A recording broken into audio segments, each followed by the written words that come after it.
റൂമിലേക്ക് കയറിയ ജാനി കട്ടിലിന്റെ ഒരു ഓരത്തായി വന്നു നിന്നു. കുറച്ചു കഴിഞ്ഞതും ആദിയും മുറിയിലേക്ക് വന്നു. ആദി റൂം ചുറ്റും നിരീക്ഷിക്കുന്നത് അവൾ ഇടക്കണ്ണാലെ നോക്കിക്കൊണ്ടിരുന്നു. ജാനിയും റൂം മൊത്തമായൊന്ന് നോക്കി. ഹേയ്, കുഴപ്പമൊന്നുമില്ല, വൃത്തിയായി തന്നെയാണല്ലോ ഇരിക്കുന്നേ. ഇങ്ങേരെന്തിനാണാവോ ഇങ്ങനെ നോക്കുന്നേ? ഒരുമാതിരി ഇൻസ്പെക്ഷന് വന്നതുപോലെ അവൾ മനസ്സിൽ പറഞ്ഞു. അപ്പോഴാണ് ആദി അവൾക്കരികിലേക്ക് നടന്നത്. സാർ തന്റെ അടുത്തേക്ക് വരുന്നത് കണ്ട ജാനിക്ക് അവളുടെ ശരീരം തളരുന്നത് പോലെ തോന്നി. മേലാസകലം കിലുകിലെ വിറച്ചുകൊണ്ടിരുന്നു. പേടികൊണ്ട് അവൾ ഉമ്മിനീരിറക്കിക്കൊണ്ട് തല താഴ്ത്തി നിന്നു. ദൈവമേ, എനിക്ക് നല്ലത് മാത്രം വരുത്തണേ. അവളുടെ ഉള്ളിൽ നിന്നൊരു ആത്മകഥമുയർന്നു. ജാൻവി. ആദിയുടെ മുഴക്കമുള്ള ശബ്ദം ആ മുറിയിൽ ആകമാനം പ്രതിധ്വനിച്ചു. അവൻ വിളിച്ചത് കേട്ടതും ജാനി മെല്ലെ തലയുയർത്തി നോക്കി. തനിക്കിപ്പോൾ സംഭവിച്ചതൊന്നും ഉൾക്കൊള്ളാനായിട്ടില്ല എന്നെനിക്ക് മനസ്സിലായി. സത്യം പറഞ്ഞാൽ ഞാനും ഒന്ന് ശ്രദ്ധിക്കേണ്ടതായിരുന്നു. ബ്രോക്കർ പെൺകുട്ടിയുടെ ഫോട്ടോ തന്നപ്പോൾ ഞാൻ കണ്ടില്ലായിരുന്നു. അവനൊന്ന് പറഞ്ഞു നിർത്തി. ഒരാവേശത്തിന് ചാടി എഴുന്നേറ്റ് വന്നെങ്കിലും അവളോട് എന്തു പറയണമെന്ന് ചിന്തിച്ചിരുന്നില്ല. എന്തോ ആ സമയത്ത് ഇങ്ങനെ ചെയ്യാനാണ് ബുദ്ധി പ്രവർത്തിച്ചത്. അലോഷ്യസിൽ വെച്ച് അവൾ എന്തുകൊണ്ടോ തൻ്റെ കണ്ണിൽ ഉടക്കിയിരുന്നു. ബട്ട് സ്റ്റിൽ ഒരു കുഞ്ഞു ചായ്വ് അങ്ങോട്ടേക്കുണ്ടായിരുന്നു. അതിനെ ഇഷ്ടമെന്നൊന്നും പറയാൻ പറ്റില്ല. ഇപ്പോൾ എന്തോ കയ്യിൽ വന്നത് വിട്ടുകളയാൻ തോന്നുന്നില്ല. അവൻ്റെ മനസ്സ് മന്ത്രിച്ചു. ആദിയുടെ വാക്കുകൾ കേട്ടതും അവളിലൊരു മഞ്ഞു വീണ പ്രതീതി ഉറവായി. അവൻ അവളെ മനസ്സിലാക്കുന്നു എന്നത് ജാനിയിൽ ആശ്വാസം നിറച്ചു. അത് സാറിനെ പെട്ടെന്ന് കണ്ടപ്പോൾ എന്തു ചെയ്യണമെന്ന് തിരിഞ്ഞില്ല. അതാ അവളും എങ്ങനെയോ പറഞ്ഞൊപ്പിച്ചു.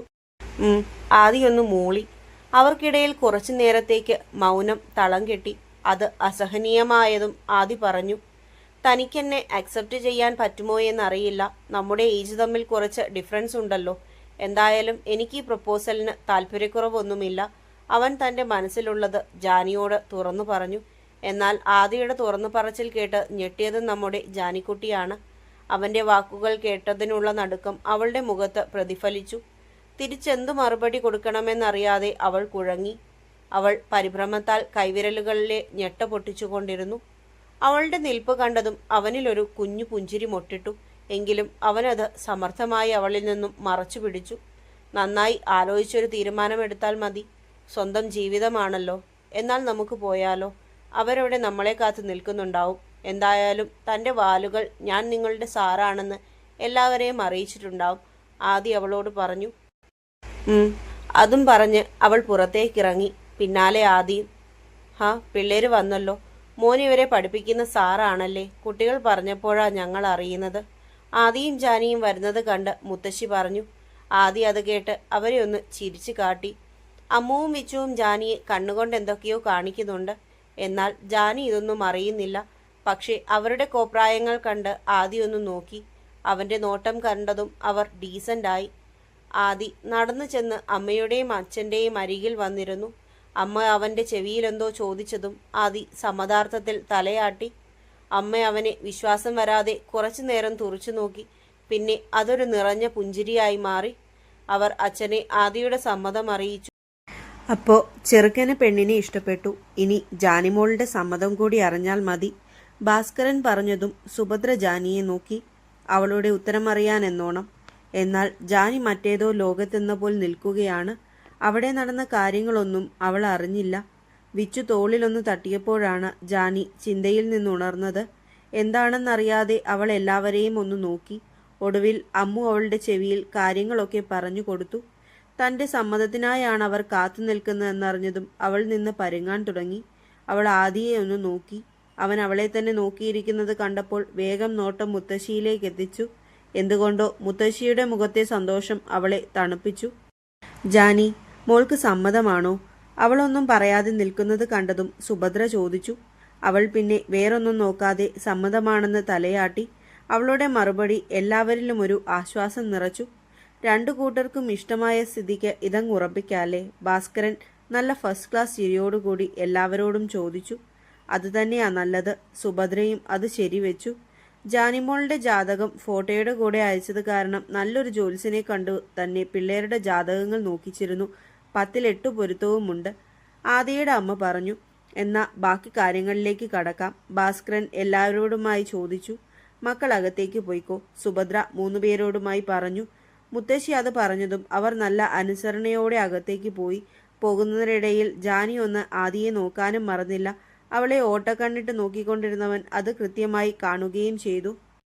എടിയെ അമ്മു, ആരോ നമ്മളോട് എനിക്കിപ്പോൾ കല്യാണമൊന്നും വേണ്ടെന്നോ മറ്റോ പറയുന്നത് കേട്ടു. വിച്ചു ആരോടോ എന്ന പോലെ മേലോട്ട് നോക്കിക്കൊണ്ട് പറഞ്ഞതും ജാനി ഒന്ന് ചൂളിപ്പോയി. നീ പോടാ, അവളെ കളിയാക്കാതെ. എടി ജാനി, ആദിസാർ എന്തുവാടി നിന്നോട് റൂമീന്ന് പറഞ്ഞേ? നിങ്ങൾ കുറേ നേരമെടുത്തല്ലോ ഇറങ്ങി വരാൻ. വിച്ചുവിനെ പേടിപ്പിച്ചിട്ടവൾ ജാനിയെ 2 പുരികവും ഇളക്കിക്കൊണ്ട് ചോദിച്ചു. അത് കേട്ടതും ജാനിയുടെ കവളണകൾ നാണത്താൽ ചുമന്നു.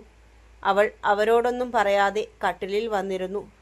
നോക്കടാ, പെണ്ണ് ബ്ലഷ് അടിച്ച് തക്കാളി പോലെ ചുവന്നു. അപ്പോൾ കാര്യമായിട്ടെന്തോ സംഭവിച്ചിട്ടുണ്ട്.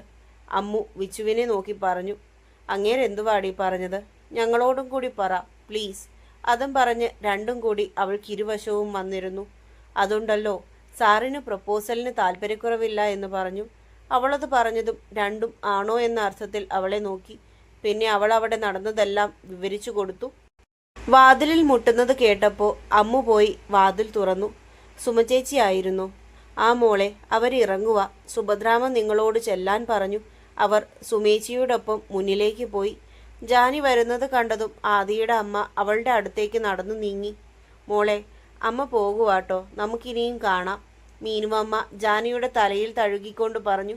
അമ്മയുടെ ആർദ്രമായ സമീപനം ജാനിക്ക് സ്വന്തം അമ്മയെ ഓർമ്മിപ്പിച്ചു. അവളുടെ കണ്ണുകൾ ഈറനണിഞ്ഞു. ആരും കാണാതെ അവളത് തുടച്ചു മാറ്റി. ജാനിയുടെ ഓരോ ചലനവും സസൂക്ഷ്മം നിരീക്ഷിച്ചു കൊണ്ടിരുന്ന ആദിയുടെ കണ്ണുകൾ അവളിലെ ഈ മാറ്റം കണ്ടിരുന്നു. എന്തുകൊണ്ടാണ് ജാനിയുടെ കണ്ണ് നിറഞ്ഞതെന്ന് മനസ്സിലായപ്പോൾ ആദിക്ക് അവളോട് വാത്സല്യം തോന്നി. എന്നാൽ ശരി, ഞങ്ങൾ ഇറങ്ങുവാണേ. നിശ്ചയത്തിൻ്റെയും കല്യാണത്തിൻ്റെയും ഡേറ്റൊക്കെ നോക്കിയിട്ട് ഞങ്ങൾ അറിയിക്കാം. അല്ലെങ്കിൽ ഒരു കാര്യം ചെയ്യ്, സുഭദ്രാമയും കൂടെ പോന്നോളൂ ഡേറ്റ് നോക്കാൻ. അതായിരിക്കും നല്ലത്.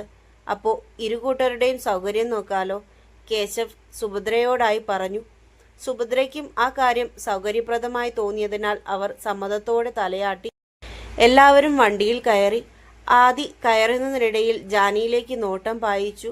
അവൾ കൂട്ടുകാരോടെന്തോ പറയുകയാണ്. ഇടയ്ക്ക് അങ്ങോട്ടേക്കും നോക്കുന്നുണ്ട്. അവൻ വണ്ടി സ്റ്റാർട്ടാക്കി അവിടെ നിന്ന് പോയി. അവർ പോയതും എല്ലാവരും അകത്തേക്ക് കയറി. നല്ല പയ്യൻ, ഒറ്റ നോട്ടത്തിൽ തന്നെ എല്ലാവർക്കും ഇഷ്ടമാകും, സുമ സുഭദ്രയോട് പറഞ്ഞു. ഭാസ്കരൻ കൊണ്ടുവന്ന ആലോചന മോശമായില്ല. എന്തായാലും കാര്യങ്ങളൊക്കെ ശുഭമായി നടന്നല്ലോ. സുഭദ്രയും സന്തോഷം പങ്കുവച്ചു. എന്നാൽ ഞാൻ പോട്ടെ സുഭദ്രാമേ, സമയം കുറേ ആയില്ലേ. അതും പറഞ്ഞ് സുമ വീട്ടിലേക്ക് പോയി. അമ്മുവും വിച്ചുവും ടീപ്പോയുടെ മേലെ വെച്ചിരിക്കുന്ന പലഹാരങ്ങൾ കഴിക്കുന്ന തിരക്കിലാണ്. ജാനിയും കൂടെ തന്നെ ഇരിക്കുന്നുണ്ട്. പക്ഷേ അവൾ മറ്റെന്തോ ചിന്തയിലാണ്. സുഭദ്ര അവരുടെ എതിരെയുള്ള സോഫയിലേക്കിരുന്നു. മോളെ ജാനൂട്ടി, ഇങ്ങു വാ, മുത്തശ്ശിയുടെ അടുത്ത് വന്നിരിക്കെ. സുഭദ്രയുടെ ഒച്ച കേട്ടതും അമ്മുവും വിച്ചുവും ഒന്ന് തലയുയർത്തി നോക്കി. പിന്നെയും കഴിപ്പ് തുടർന്നു. ജാനി എഴുന്നേറ്റ് മുത്തശ്ശിയുടെ അരികിൽ വന്നിരുന്നു. മോള് സ്വന്തം ഇഷ്ടപ്രകാരം തന്നെയാണോ ഈ കല്യാണത്തിന് സമ്മതിച്ചത്, അതോ എന്നെ സന്തോഷപ്പെടുത്താൻ വേണ്ടിയോ? സുഭദ്ര ഒട്ടൊരു സംശയത്തോടെ ചോദിച്ചു. കാരണം തൻ്റെ നിർബന്ധത്തിന് വഴങ്ങിയാണ് ജാനി പെണ്ണുകാണലിന് സമ്മതിച്ചത്. അതിനാൽ തന്നെ അവൾ ഈ ബന്ധത്തിന് താല്പര്യം അറിയിച്ചതിൽ അവർക്കൊരു കുഞ്ഞു സംശയം തോന്നി. ഇല്ല മുത്തു, എൻ്റെ ഇഷ്ടപ്രകാരം തന്നെയാണ് ഞാൻ സമ്മതിച്ചത്, ജാനി മറുപടി പറഞ്ഞു. മുത്തശ്ശിക്ക് സന്തോഷമായി. നല്ല കൂട്ടരാ അവര്. എൻ്റെ കുട്ടീനെ അവര് പൊന്നുപോലെ നോക്കിക്കോളും. പിന്നെ ആദിമോൻ ടീച്ചറായതുകൊണ്ട് പഠിപ്പിൻ്റെ കാര്യത്തിലും പേടി വേണ്ട. എന്തുകൊണ്ടും നല്ല ബന്ധമാ ഒത്തു വന്നിരിക്കുന്നേ.